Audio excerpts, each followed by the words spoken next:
पता है क्या आज का हमारा टॉपिक क्या रहेगा? Animal kingdom. एनिमल क्या टॉपिक रहेगा? क्या टॉपिक रहेगा? Animal kingdom. देख बच्चे इसको पढ़ने से बहुत डरते हैं। क्यों? क्योंकि आपको तकरीबन 1.2 मिलियन स्पीशीज पढ़नी पड़ती है। ये आपके दिमाग में आता कि यार ये 1.2 मिलियन मतलब 12 लाख स्पीशीज आपको पढ़नी पड़ेंगी। बट ऐसा नहीं है, 12 लाख आपकी बुक में दी भी, आपको कुछ पढ़नी है, कुछ पढ़नी। इसलिए इस चैप्टर से डरने वाली कोई बात मैं क्या बोल रहा हूँ, ये जब ये चैप्टर बच्चा स्टार्ट करता है तो उसके दिमाग में ये रहता है यार ये बहुत बड़ा किंगडम है, सारे जानवरों के नाम मुझे याद रखने पड़ेंगे। मैं बोल रहा हूँ ऐसा करने की कोई जरूरत, आस्ता आस्ता लेके चलो। पहले इसका इंट्रोडक्शन सीखो कि ये है क्या चैप्टर। बात समझे कि नहीं? जैसे आपको इसी फोटो में लग जाएगा कि इसमें हाथी भी है, पैरट भी है, बटरफ्लाई भी है, शेर भी है, कंगारू भी है, स्पाइडर भी है, क्रोकोडाइल भी है, जेब्रा भी है, शार्क भी है। तो कितने सारे जानवर एक ही फोटो में नजर आ रहे हैं। ये तो let it will be an introduction of animal kingdom. मैं आपको क्या बोल रहा हूँ, मैं आपको ये बोलने की कोशिश कर रहा हूँ कि आज हमारा टॉपिक रहेगा एनिमल किंगडम, और एनिमल किंगडम में उसकी इंट्रोडक्शन रहेगी। ये जो चैप्टर है इसको पढ़ने से अक्सर बच्चे डरते हैं क्योंकि इसमें खतरनाक नाम आ जाते हैं, जैसे ब्लानो, ग्लोसम। बात समझे कि नहीं? ऐसे ऐसे नाम आते हैं जो आपने कभी सुने नहीं है। मैं बोल रहा हूं अगर आप एनिमल किंगडम को देखो तो 12 लाख स्पीशीज है, 1.2 मिलियन स्पीशीज है। बट वो 1.2 मिलियन थोड़ी याद करनी है 11th में, उसमें कुछ हिस्सा याद रखना है, वही कुछ हिस्सा ही पढ़ना होता है।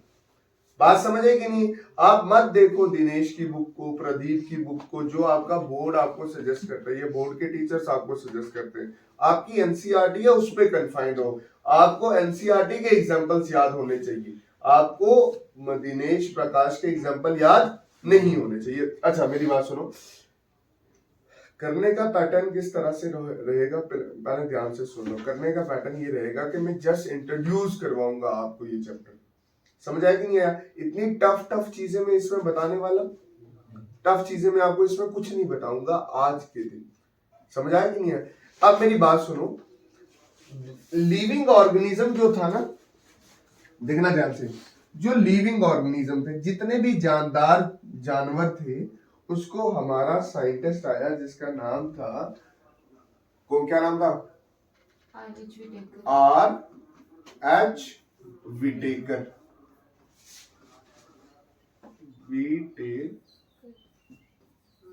क्या नाम था? R.H. विटेकर। अच्छा पहले मैंने कौन? R.H. विटेकर। इसने जितने भी लिविंग ऑर्गेनिज्म थे, जितने भी लिविंग ऑर्गेनिज्म थे, उनको कैटेगराइज कर दिया कौन से ग्रुप में? मोनेरा, प्रोटिस्टा, क्या, फंजाई, प्लांटे एंड एनिमेलिया। बात समझ आई कि नहीं? जितने भी लिविंग ऑर्गेनिज्म थे, R.H. विटेकर ने 5 बड़े बड़े ग्रुप्स में कैटेगराइज कर दिया, और इसको नाम क्या दिया गया? इसको नाम ये दिया गया, दैट इज 5 किंगडम क्लासिफिकेशन। क्या नाम दिया गया? 5 किंगडम। जितने भी लिविंग ऑर्गेनिज्म थे, कितने लिविंग ऑर्गेनिज्म है? 1.7 मिलियन। 1.7 मिलियन मतलब उनमें से 17 लाख में से 5 लाख बाकी बचे हुए हैं, और 12 लाख जानवर ही हैं। 12 लाख जानवर मतलब एनिमल्स हैं। बात समझ आई कि नहीं? ये ध्यान में रखना। मैं क्या बोल रहा हूँ, आर.एच. विटेकर ने कुछ नहीं किया, जितने भी लिविंग ऑर्गेनिज्म थे उनको 5 बेसिक बड़े बड़े ग्रुप में रख दिया उसने, ठीक है। ये जो आपने ये जो ग्रुपिंग होती है ना, इसको क्लासिफिकेशन कहते हैं। इसको क्या बोलते हैं? क्लासिफिकेशन। ये क्लासिफिकेशन करना क्यों जरूरी हो जाता है? सुनो मेरी बात, देखो सुनना, मैं बोल रहा हूं कि मेरे पास मंकी है, मैंने उसकी स्टडी की, मैंने बोला उसकी बॉडी पे बाल होते हैं, वो हमारे जैसे दिखते हैं, उसके 2 आंखें हैं, उसके मेमोरी ग्लैंड है, उसकी पूंछ होती है। ये मैंने एक ऑर्गेनिज्म को स्टडी किया, फेंक दिया। फिर मैंने फ्रॉग उठाई, उसकी स्टडी की, फेंक दी। अब लिटरली खुद सोचो, खुद अपने दिमाग में सोचो कि यार एक एक करके 17 लाख जानवरों की स्टडी की जा सकती है। 17 लाख कभी भी जानवर एक साथ स्टडी हो। अब होता क्या है कि हम कर देते हैं ग्रुपिंग। ग्रुपिंग का मतलब होता है क्लासिफिकेशन करना, क्लासिफाई करना चीजों को, ताकि आप एक की स्टडी करो, उसके साथ बहुत सारों की खुद ब खुद। जैसे अभी आपका ग्रुप बना हुआ है, ये मैंने आपको क्लासिफाई किया है, that is as a group of 11। एक को पढ़ाऊंगा 1 घंटा लगेगा मुझे पढ़ाने में, एक एक को अलग अलग करके पढ़ाऊंगा तो मुझे कितने लगेंगे? तकरीबन 24 घंटे। 24 बच्चे बैठे हैं ना यहाँ पे, बात समझे कि नहीं? फिर ध्यान से देखा जाए तो दूसरे की टर्न आएगी, क्या मुझे सोने का टाइम मिलेगा? ना। Classification save the time, classification make the study very very very easy. समझ आया कि नहीं है? जैसे मैं अपने बारे में स्टडी करूं, मैं अपने साथ मैक्सिमम जानवरों की स्टडी कर लूंगा, समझे, जो मेरे वाले ग्रुप में आते। ये फायदा होता है क्लासिफिकेशन करने का। और अभी तक की बेहतरीन क्लासिफिकेशन करने वाला कौन है? That is RH. विटेकर, जिसने पूरे लिविंग ऑर्गेनिज्म को 5 बेसिक ग्रुप में तोड़ दिया: मोनेरा, प्रोटिस्टा, फंजाई, प्लांटे और एनिमेलिया। समझ आया कि नहीं है? और मैं आपको ये बोल रहा हूं कि आज का लेक्चर जो होगा वो बेसिक लेक्चर रहेगा। बेसिक लेक्चर का मतलब ये हो गया कि आपको थोड़ा बहुत बढ़ाया जाएगा जो हर वक्त आपके दिमाग में होना चाहिए एनिमल के किंगडम को, एनिमल किंगडम के रिलेटेड। अच्छा सुनो, पहला जो किंगडम आया उसका नाम था मोनेरा। उसका क्या नाम था? मोनेरा। दिख रहा मोनेरा? दिखा मोनेरा? पहले किंगडम का क्या नाम था? मोनेरा। दिख रहा आपको? दिखा मोनेरा? क्या खास बात है इस मोनेरा में? क्या है मोनेरा की सबसे खास बात? ये होती है कि ये यूनिसेलुलर होता है। यूनिसेलुलर मतलब एक सेल का। प्रोटिस्टा भी यूनिसेलुलर होता है। प्लांटे, फंजाई, एनिमेलिया मल्टीसेलुलर होते हैं। मतलब प्लांटे, फंजाई, एनिमेलिया पहले ही अलग हो गए, वो नहीं हुए अलग? हो गए ना अलग। तो जो मोनेरा है वो यूनिसेलुलर है। जो मोनेरा वो क्या है? इसको क्या चीज अलग करती है प्रोटिस्टा से? प्रोकैरियोट्स। अभी ये आपके सामने क्या बना हुआ है? बैक्टीरिया है। ये क्या है? बैक्टीरिया सारे मोनेरा में आते हैं। बैक्टीरिया सारे क्या आते हैं? अब मेरी बात अच्छे से सुन लो, ये जो बैक्टीरिया है ना, रॉड शेप बना हुआ बैक्टीरिया। ये कौन सा बैक्टीरिया? रॉड शेप, बैसिलस बोलते हैं इसको। इसको क्या बोलते हैं? बाद में अच्छे से जब क्लासिफिकेशन करेंगे तो इनको डिटेलिंग करेंगे। अभी तो बस आपको मोनेरा के बारे में मैंने 2 पॉइंट लिखा है, ताकि ये वाले 2 पॉइंट का कोई पूछे तो फट से दिमाग में आने चाहिए। मोनेरा एक ऐसा लिविंग ऑर्गेनिज्म का ग्रुप है जिसके सारे मेंबर यूनिसेलुलर और प्रोकैरियोटिक होते हैं। अच्छा, प्रोकैरियोटिक होने का और मतलब क्या होता है? प्रोकैरियोटिक होने का और मतलब ये होता है कि यार ये इसकी प्लाज्मा मेम्ब्रेन होती है, सेल वॉल भी होती है ना, बट इसका जो साइटोप्लाज्म होता है उसमें सिर्फ सिंगल सर्कुलर डीएनए होता है, जिसको आप न्यूक्लियोइड कहते हो। क्या बोलते हो? न्यूक्लियोइड। और इसमें राइबोसोम, इसमें ऑर्गेनली की टर्म में सिर्फ राइबोसोम्स ही होते हैं, दैट इज 70S राइबोसोम होता है। और इसमें ज्यादा एडवांसमेंट नहीं है। मच सब सेलुलर ऑर्गेनलीज इसमें एब्सेंट होती हैं। इतना फर्क पता होना चाहिए, ये तो 9th क्लास के बच्चे को भी पता होता है। तो जितने भी बैक्टीरिया हैं वो सारे किसमें आ गए, मोनेरा में आ गए। दूसरा ग्रुप कौन सा आ गया, दैट इज प्रोटिस्टा। ये कौन सा ग्रुप आया, प्रोटिस्टा। अब मेरी बात ध्यान से अच्छे से समझना कि प्रोटिस्टा क्या चीज है। प्रोटिस्टा सुनो पहले ध्यान से अच्छे से समझना। प्रोटिस्टा यूनिसेलुलर है, तो ये लगभग मतलब एक ही सेल का बना होगा। तो इसको पीछे वाले ग्रुप से क्या फर्क है, ये फर्क है कि ये यूकैरियोटिक है। ये क्या है, यूकैरियोटिक। यूकैरियोटिक सेल मतलब इसका सेल बड़ा एडवांस है ना। एडवांस कहने का मतलब क्या हो गया, इसकी क्या ये, इसकी क्या ये प्लाज्मा मेम्ब्रेन है ये, है ना। ये जो वाटर लाइक सब्सटेंस होता है या मैट्रिक्स होता है, जिसको क्या बोलते हैं, साइटोप्लाज्म होता है। प्रोकैरियोटिक से क्या फर्क होता है कि इसका जो डीएनए होता है वो वेल मेम्ब्रेन से प्रोटेक्ट होता है। मतलब ये पूरा स्ट्रक्चर को क्या बोलते हैं, न्यूक्लियस। मतलब वहां न्यूक्लियस एब्सेंट था, यहाँ पे न्यूक्लियस क्या है, प्रेजेंट है। फिर इसके बाद ये आ जाता है दैट इज एंडोप्लाज्मिक रेटिकुलम। फिर इसके बाद क्या आ जाता है, दैट इज राइबोसोम। और राइबोसोम, साइटोप्लाज्म में जो राइबोसोम होते हैं वो एटीएस टाइप होते हैं, ठीक है। उसके ये इसका क्या आ गया, माइटोकॉन्ड्रिया, ठीक है ना। ये इसका क्या आ गया, दैट इज गोल्गी कॉम्प्लेक्स, ठीक है। ये इसका क्या आ गया, वैक्यूल। अगर फोटोसिंथेसिस करता हुआ ये जैसे डायटम्स, डाइनोफ्लैजिलेट इसी के ग्रुप में आते हैं, तो उसको क्या बोले, उसके इधर एक और एडिशनल स्ट्रक्चर हो जाएगा, क्या बोलेंगे उसको, दैट इज क्लोरोप्लास्ट। समझ आया कि नहीं आया। तो ये इस तरह से प्रोटिस्टा बाकी सारे ग्रुप से अलग हो जाता है। क्या प्रोटिस्टा में एक ही मेंबर है ना, प्रोटिस्टा भी आगे सब ग्रुप्स में क्लासिफाई होता है। ये भी अपने दिमाग में रख लेना, ठीक। देख लो ये आपके सामने ना एक एग्जांपल,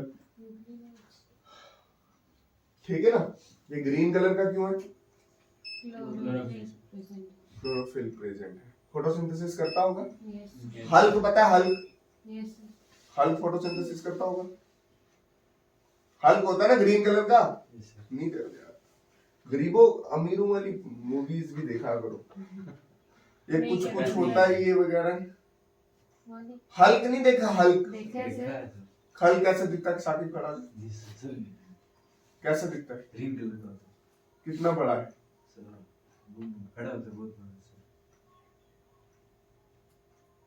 तूने देखा हल्क से ही, हल्क एक मूवी अवतार है, समझे। मतलब मूवीज में होता है हल्क वगैरह। मूवीज में क्या होता है, वो हीरो है, सुपर हीरो है, मार्वल्स में है, भाई रिच टाइप है, सिर्फ ग्रीन कलर का, समझे। आपने देखा हो, वो थॉर है, वो थॉर हल्क, ठीक है।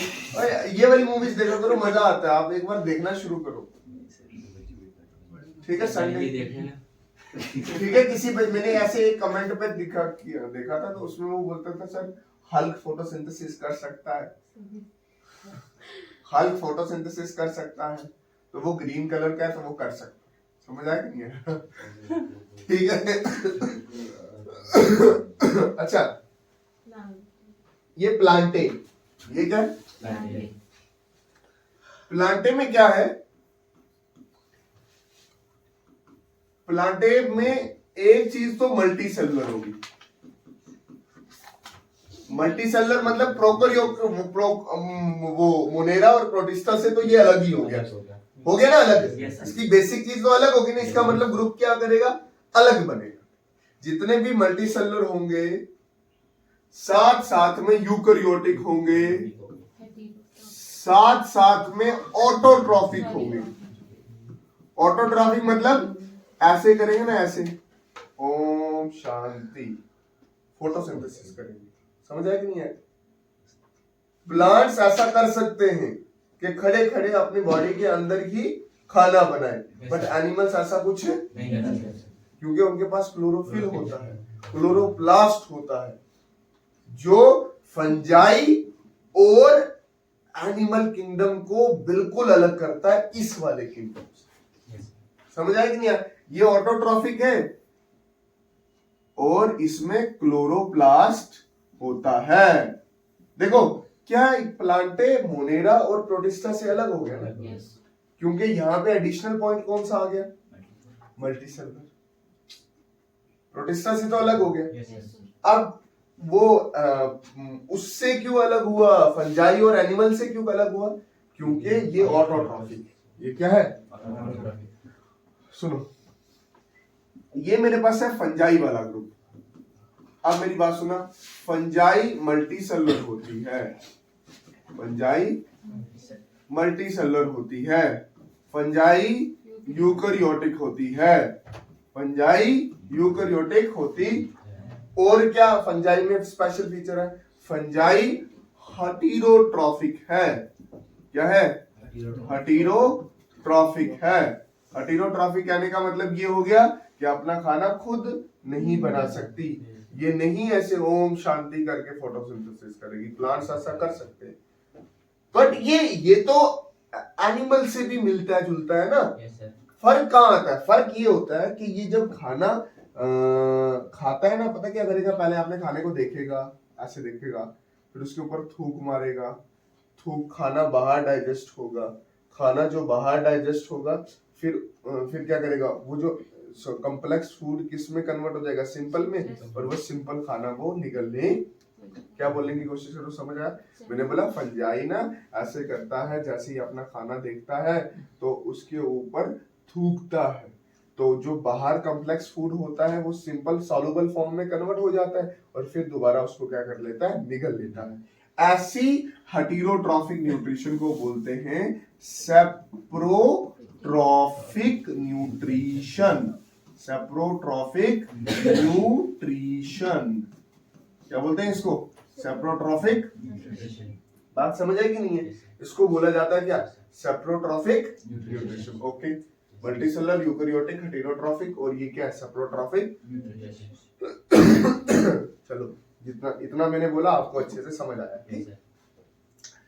अब अगले वाले किंगडम में चलते हैं। अगला वाला किंगडम कौन सा है? That is animal kingdom. अगले वाला कौन सा किंगडम आ गया? That is kingdom animalia. Kingdom पांचवा किंगडम है ना?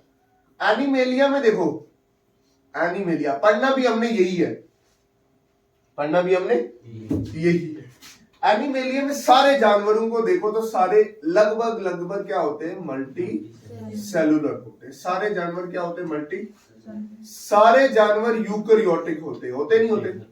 सारे जानवर फोटोसिंथेसिस नहीं कर सकते तो हेटेरोट्रॉफ। ये तो फंजाई वाला रिएक्टर हो गया ना साहब, बट ये हमारा जो हेटेरोट्रॉफ है ना, ये यूनिक है। हमारे पास माउथ है जो खाने को अंदर लेता है और अंदर डाइजेस्ट करता है, बाहर डाइजेस्ट फंजाई की तरह हम थूक नहीं मारते फुलके पे। थोड़ी देर देखेंगे ओ क्या क्या इनसॉल्युबल फॉर्म में कन्वर्ट हो रहा है, फिर उसके बाद दोबारा उठाएंगे और खा लेंगे। हम थूका हुआ कभी खाता है ना? खाता। समझ आया कि नहीं आया? मतलब ये तरह की ये फंजाई में होता है, बट हमारे केस में होलोजोइक न्यूट्रिशन। कैसी है? अब देखो, मैंने ना आपको ना पूरे जानवर, पूरे भी लिविंग ऑर्गेनिज्म जितने थे उनको मैंने बोला, आपको मैंने ऐसे बोला कि उनको ना 5 अलग अलग किंगडम में डाला गया है। इस क्लासिफिकेशन के बेसिस में डाला गया ताकि क्या हो सके? हाँ, आपकी पढ़ाई आसान हो जाए। जितने भी जानवर तुझे देखते हैं मल्टी सेलुलर है, यूकैरियोटिक है ना? खाना भी ऐसे ही खाते। तू स्कॉर्पियो ले, मच्छर ले, मक्खी ले, डॉल्फिन ले, शार्क ले, कोई भी जानवर, पैरामीशियम ले ले, अमीबा ले ले, वो भी अपना खाना निगलती है, अंदर डाइजेस्ट करती है, फिर बाहर निकालती है। Holozoic nutrition. होलोजोइक मतलब इसका माउथ होगा, अंदर लेगा और इजेस्ट आउट करेगा। सबसे पहले क्या होगा? इनजेशन। फिर इनकी डाइजेशन कहाँ होगी? अंदर। और फिर क्या होगा? That is egestion. फिर क्या होता है? और जानवर आपके सामने है। एक शेर का बच्चा। क्या शेर भी अपनी बकरी का शिकार ऐसे थूकता है उसके ऊपर? शेरा से तुकता आ थू, और वो मछली जो बकरी होती है पिघल जाती है, फिर जाके उसका मांस खाता है। ऐसा नहीं ना करता, वो सीधा सीधा जान दे जान दे जान दे। अच्छा, अब मैं आपको क्या करवाने वाला हूँ, ध्यान से समझो। मैं बोल रहा हूँ पूरा एनिमल किंगडम, पूरा का पूरा एनिमल किंगडम। देखना, ये एनिमल किंगडम है ना, देखो आराम से सुनना पहले। देखो, एक्चुअली में आपको ना बायोलॉजिकल क्लासिफिकेशन में एक चीज सिखाई जाती है कि पहले बनते हैं सबसे बड़े ग्रुप, है ना, सबसे अभी सबसे बड़े ग्रुप मैंने आपको कौन से बताए, कौन से बताए? किंगडम। कितने किंगडम बताए मैंने आपको? 5। हर एक किंगडम का सब ग्रुप्स होंगे, है ना, सब ग्रुप्स होंगे ना, उनको बोलेंगे फाइलम्स। उनको क्या बोलेंगे? फाइलम्स के सब ग्रुप्स होंगे क्लास। क्लास के सब ग्रुप होंगे ऑर्डर। ऑर्डर के सब ग्रुप होंगे फैमिली के सब ग्रुप होंगे जीनस। इसके ग्रुप को क्या बोलेंगे? स्पीशीज। कितने हुए ये? 7। कभी कभी ना प्लांट्स में ना फाइलम की जगह डिवीजन वर्ड भी यूज होता है। अब मेरी बात सुनो, देखो किंगडम है, किंगडम है ना, ये किंगडम के अलग फाइलम होंगे, मतलब एनिमल किंगडम में इसके 11 फाइलम हमें पढ़ने पड़ेंगे।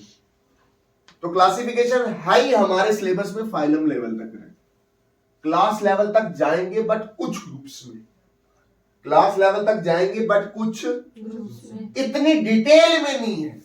अगर डिटेल में होती तो हम पूरे 12 लाख स्पीशीज पढ़ते, तो वो मैं बोल रहा हूं, वो पढ़नी नहीं है 12 लाख।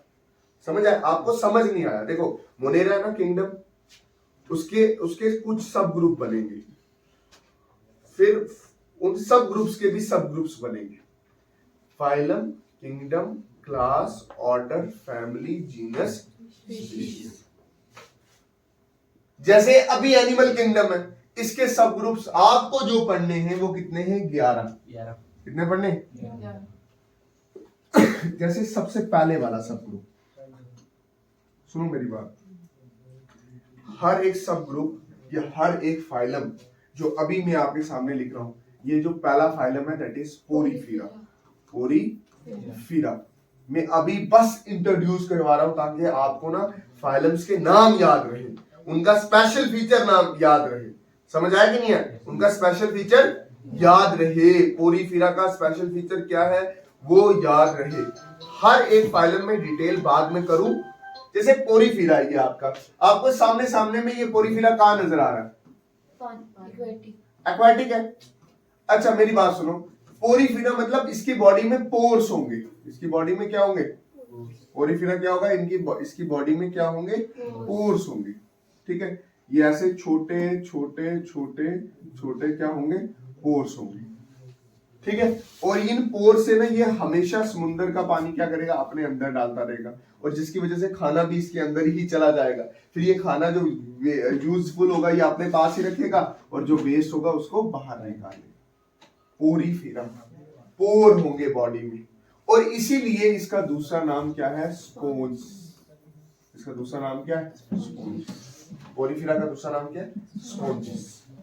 और ये स्पोंज जैसा होता है, जैसे वो नहीं हमारे घर में आता है, वो तो सिंथेटिक स्पोंज है ना, बट अगर आप इसके पास जाके देखो ना तो ये स्पोंज जैसे स्पोंजी अपीयरेंस देखता है। ठीक, ये क्या है? Second, that is Cnidaria. अच्छा ये ध्यान से देखो, ये ऐसे होता है, ये भी एक्वाटिक ही है। मैं हर एक को डिटेलिंग करने वाला हूं, टेंशन ही लेनी है।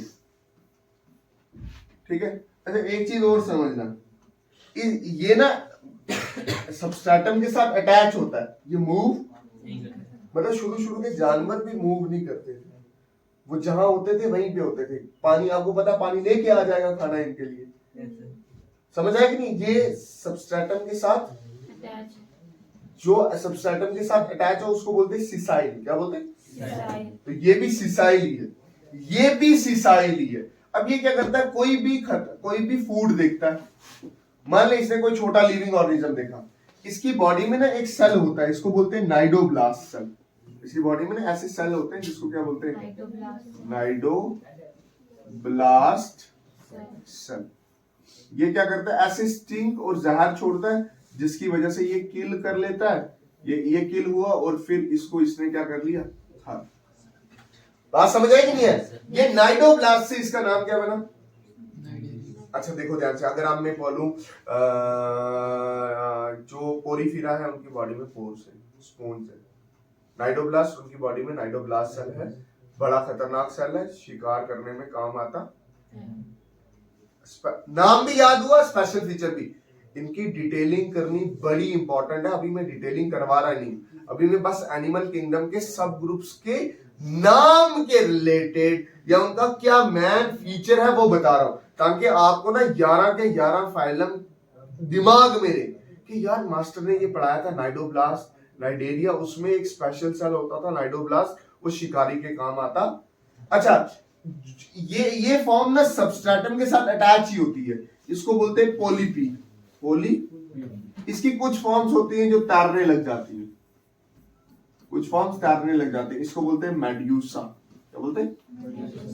क्या मैंने पूरा फाइलम आपको नाइडेरिया पढ़ाया? ना, नहीं पढ़ाया, बस सिर्फ थोड़ा सा बताया ताकि आपको ना नाम याद रहे, ताकि आपको क्या याद रहे। खूबसूरत जानवर नजर आ रहा है, क्या बोलते हैं इसको? क्या बोलते हैं इसको? टीनो। बहुत खूबसूरत जानवर है, जैसे खूबसूरत है ना ये लाइट छोड़ता है, ये जुगनू की तरह लाइट छोड़ता है, तो ये बायोल्यूमिनेसेंट, ये बायोल्यूमिनेसेंट होता खूबसूरत जानवर, लाइट छोड़ता है। बायोल्यूमिन मतलब कुछ जानवर ऐसे भी होते हैं जो समुद्र में रह के भी लाइट छोड़ा करते हैं, टीनोफोरा। तीसरा ग्रुप भी याद रहेगा, टीनोफोरा मतलब खूबसूरत जानवर जो लाइट छोड़ता है। ये मूव करती है? हाँ? ये वाले? हाँ मूव करते हैं। अच्छा चौथा,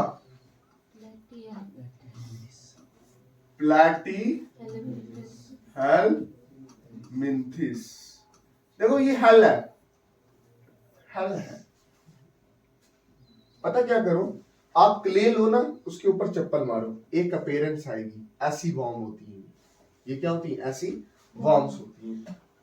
प्लैटी मतलब आपको समझ आया ना, जैसे वो चप्पल होती है ना, चप्पल का नीचे वाला सोल होता है ना, वैसे ही जानवर होते हैं। और इनका ना दूसरा नाम होता है फ्लैट वॉर्म। क्या बोलते हैं इनको? Flat warm. और ये पैरासिटिक होते हैं। क्या होते हैं? पैरासाइटिक मतलब ये दूसरे जानवरों में रहना पसंद करते हैं, उनका ब्लड सक करते हैं और उनको खाना मिलता है, इसलिए ये हेल है। ये ह्यूमन बींग्स में भी रहते हैं। बात समझे कि नहीं? दूसरे जानवर में भी रह सकते हैं, हमारी बॉडी के अंदर भी रहते हैं। ये टैप वॉर्म है, ये टैप वॉर्म है, जैसे वो इंची टेप नहीं होता वैसी। हाँ, और ये हमारे स्मॉल इंटेस्टाइन में होती है टैप वॉर्म। ठीक है, इन्फेक्शन कॉज करती है, कुछ केसेस में तो ब्लीडिंग होना शुरू हो जाती है। ठीक है, अच्छा ये क्या है? ये एसी, ये भी हेलमिंथिस है, ये भी हेल है, बट ये हेल ह्यूमंस के लिए, ये ह्यूमंस के लिए, ये सिर्फ पैरासाइट इन ह्यूमंस। ठीक है, एक चीज याद रखना, ये राउंड वॉर्म होती है, ये वैसे चप्पल जैसे चपटी नहीं होती, ये राउंड वॉर्म होती है, चप्पल जैसी चपटी। अब सुनो और बात, ये बड़ा खूबसूरत जानवर, पांचवा पढ़ रहे ना, छेमा। ये कौन सा है? एनीलिडा। एनीलिडा, इसकी बॉडी में रिंग्स दिख रहे, बॉडी में रिंग्स दिख रहे नहीं दिख रहे? देखिए बॉडी में रिंग्स, खूबसूरत, ये देखो रिंग्स है, ये बॉडी पे रिंग्स। अच्छा सच बोलो तो ये क्लास 6 में भी आपने पढ़ा था, body have rings. Earthworm इसमें एग्जांपल आती है, ये पता क्या करता है, ये मिट्टी खाता है ना, मिट्टी के अंदर जितने भी मिनरल्स होते हैं उनको डाइजेस्ट करके ना बाहर निकालता है, और वो खेती बाड़ी के लिए अच्छे होते। समझ आया कि नहीं है? जिसको खेती बाड़ी अच्छे से करनी होती है ना, तो वो अपने खेत में ना अर्थवर्म छोड़ता है। क्या छोड़ता है? अर्थवर्म। और इसकी बॉडी पे देखो रिंग्स होते हैं, rings rings rings rings rings. और मैंने एनिलिडा में वर्ड एन्यूल है। एन्यूल का मतलब होता है रिंग्स। क्या मतलब?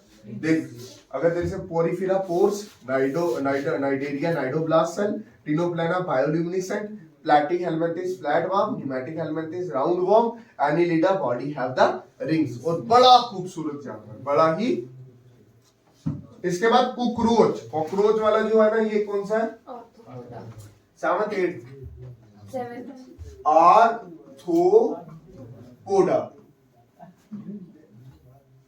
आर्थो, आर्थो ऐसे बोल, आप कहीं आर्थो का नाम सुना? आर्थो, आर्थो जॉइंट्स वगैरह है ना, जॉइंट्स का डॉक्टर ऑर्थो बोलते।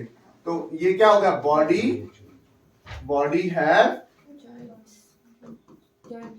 Jointed legs. मोस्ट इंपॉर्टेंट है ये फाइलम। मेजॉरिटी स्पीशीज यहीं से, मेजॉरिटी स्पीशीज यहीं से है। इसके पास मैक्सिमम नंबर ऑफ स्पीशीज होती है आर्थ्रोपोडा के पास। अब ध्यान से देखो ना, तो इसका देखो, हेड होता है, थोरैक्स होता है, एब्डोमेन होता है हर आर्थ्रोपोड के पास, और इसके पास लेग्स होती है। वो लेग्स बोन से नहीं बनती, वो अलग बात है, पर इसके पास लेग्स होते हैं और जॉइंट्स होते हैं। एक छोटा लेग का पीस दूसरे के साथ जॉइंट के साथ क्या होता है? कनेक्टेड होता है। इसमें कितनी सारी प्रजातियां, कॉकरोच, एंट, स्पाइडर, अच्छा उसके बाद वो क्रैब देखा होगा आपने, स्कॉर्पियो देखा होगा, लोकस्ट देखा होगा, बटरफ्लाई देखी होगी, हनी भी देखी होगी, वो सारे आर्थ्रोपोड्स में ही आते हैं। अभी के लिए आर्थ्रोपोड्स में आप क्या समझोगे कि आर्थ्रोपोड में जॉइंटेड लेग्स होते। अच्छा, ये बड़ा प्यारा है, ये 7वां 8वां मोलस्का। सॉरी, मोलस्का कैसा है? मोलस्का वर्ड ही क्या है? मोलस्का का मतलब है मोलू मोलू टाइप ऑर्गेनिज्म। कैसा? मोलू मोलू मतलब मोलू मोलू नहीं होता क्या? मतलब soft body organism, soft body organism. इसकी बॉडी क्या होती है? सॉफ्ट बॉडी होती है। अब देखो ना, ये बारिश में निकलता है, चकपरीटी जिसको बोलते हैं, है ना, जब चलता है तो अपना मुंह बाहर निकालता है ना, और टेल भी बाहर। इसके नीचे छोटी छोटी टांगे होती है जिसको क्या बोलते हैं? फीट बोलते हैं। और इसके ऊपर ये जो शेल होता है, ये इसके प्रोटेक्शन के लिए होता है। और इसकी बॉडी में एक स्ट्रक्चर होता है मेंटल, जो इसको बनाता है शेल को। जब बारिश नहीं, जब मतलब ये ऐसे नॉर्मल होता है तो ये सारा, ये भी अंदर चला जाता है, ये भी अंदर जाता है, तो ये पूरा इस अंदर, इसके अंदर चले जाता है।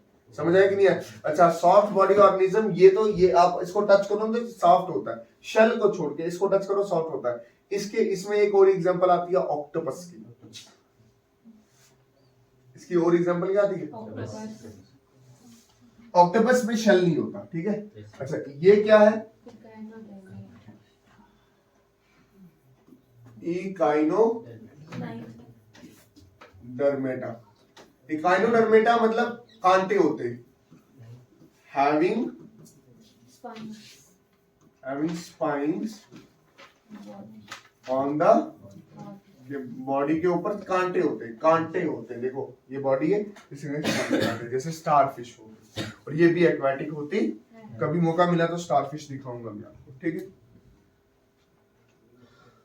अब सुनो, ये हेमिकॉर्डेटा है, इसका बस इतना ही रखना है, ऐसे ये एक्वाटिक होता है, इतना इंपॉर्टेंट ये नहीं है, ठीक है। ये क्या होता है? पानी के अंदर होता है। ये क्या है? पानी के अंदर होता है। और इसका क्या प्रोबोसी होता है, कॉलर होता है, और साथ में क्या होता है? ट्रंक। समझ आया कि नहीं है? कल को मुझे कोई बोले सर मैंने हेमिकॉर्डेटा देखा, कहां देखा है? रोड से जा रहा था। नहीं जा सकता। कैसे रोड से जा सकता है? एक्वाटिक है, जा सकता है? मेरी बात सुनो, कल को मुझे कोई बोले सर मैंने स्टारफिश देखी है, क्या है? कहां जा रही है? कहां से जा रही थी? आलापीर मल्ले में देखी। बात समझे कि नहीं? कल को मुझे कोई इधर इधर कल को मुझे कोई बोले मैंने स्नेल्स देखा, पॉसिबल, एनालॉजिकली पॉसिबल। कल को मुझे कोई बोले यार सर कॉकरोच देखा बॉस, कहाँ देखा? रसोई में, अपनी रसोई में देखा। चाहे कल को मुझे कोई बोले कि सर अर्थवॉर्म देखा बॉस, क्या कहाँ देखा है? खेत में देखा। कल को मुझे ये बोले राउंड वॉर्म देखा है, कहाँ पे देखा? कहाँ पे देखा है? किसी के पेट में देखा। अब उसका ऑपरेशन करना पड़ेगा। जब बात समझे कि नहीं है? आप वो चीज, वो बात रखना जो जेन्युइन हो, समझ आया कि नहीं? अभी देखना, जैसे आप बोलोगे फ्लैटी हेलमिंथेस कहाँ देखा? सर वो जानवर था, उसका पेट फटा हुआ था, उसमें से निकल रहा था वो टेपवर्म, ठीक है। बायोल्यूमिनेसेंस, सर बायोल्यूमिनेसेंस टिनोफोरा देखा। टिनोफोरा का एक मेंबर देखा है, कहाँ देखा? बाजार से जा रहा था, लाइट मार रहा था। लॉजिकली टिनोफोरा आपको मिल सकता है बाजार में? नहीं मिल सकता। लॉजिकली आपको ये नाइडेरिया मिल सकता है बाजार में? नहीं मिल सकता। लॉजिकली आपको ये पोरीफेरा बाजार में मिल सकता है?